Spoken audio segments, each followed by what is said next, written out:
Assalomu alaykum Bahor ayyomi kanali obunachilari.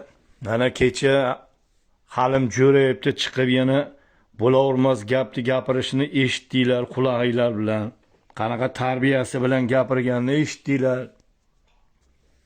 Bularni hammasini yig'ib qabristonga olib borib kechirim so'rataman. Men ham kerak bo'lsa kimdan kechirim so'rash bo'lsa so'rayman deyapsan.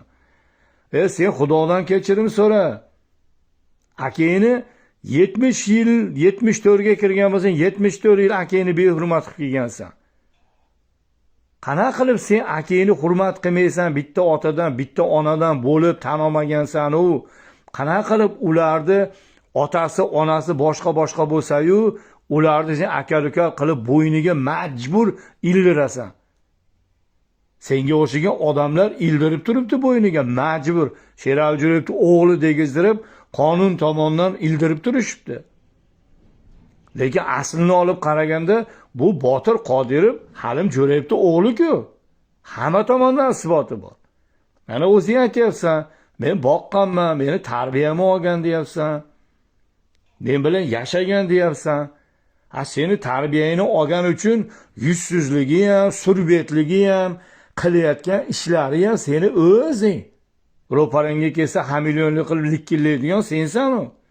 Botir seni o'zing, sendan o'zga tusi yo'q. Bu janjallarni yaxshilik bilan hal qilib, Botir, men o'g'il bolaman, meni o'g'lim bo'lasan. Qo'y boshqa gapga o'tma. Dema mayli. O'zi deyishing kerak. Dema mayli. Sen osongina, 43 ga kirding. Qo'y, sharmanda bo'lishmagin.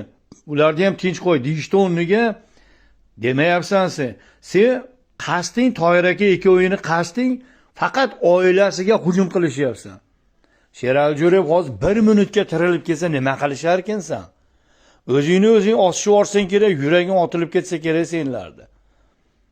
Bir Xudoning qudrati bilan tirilib go'rdan chiqibdi Sherali Jo'rayev desa, senlar oyoq qo'ling qaltirab, yuraging qindan chiqib ketsa kerak.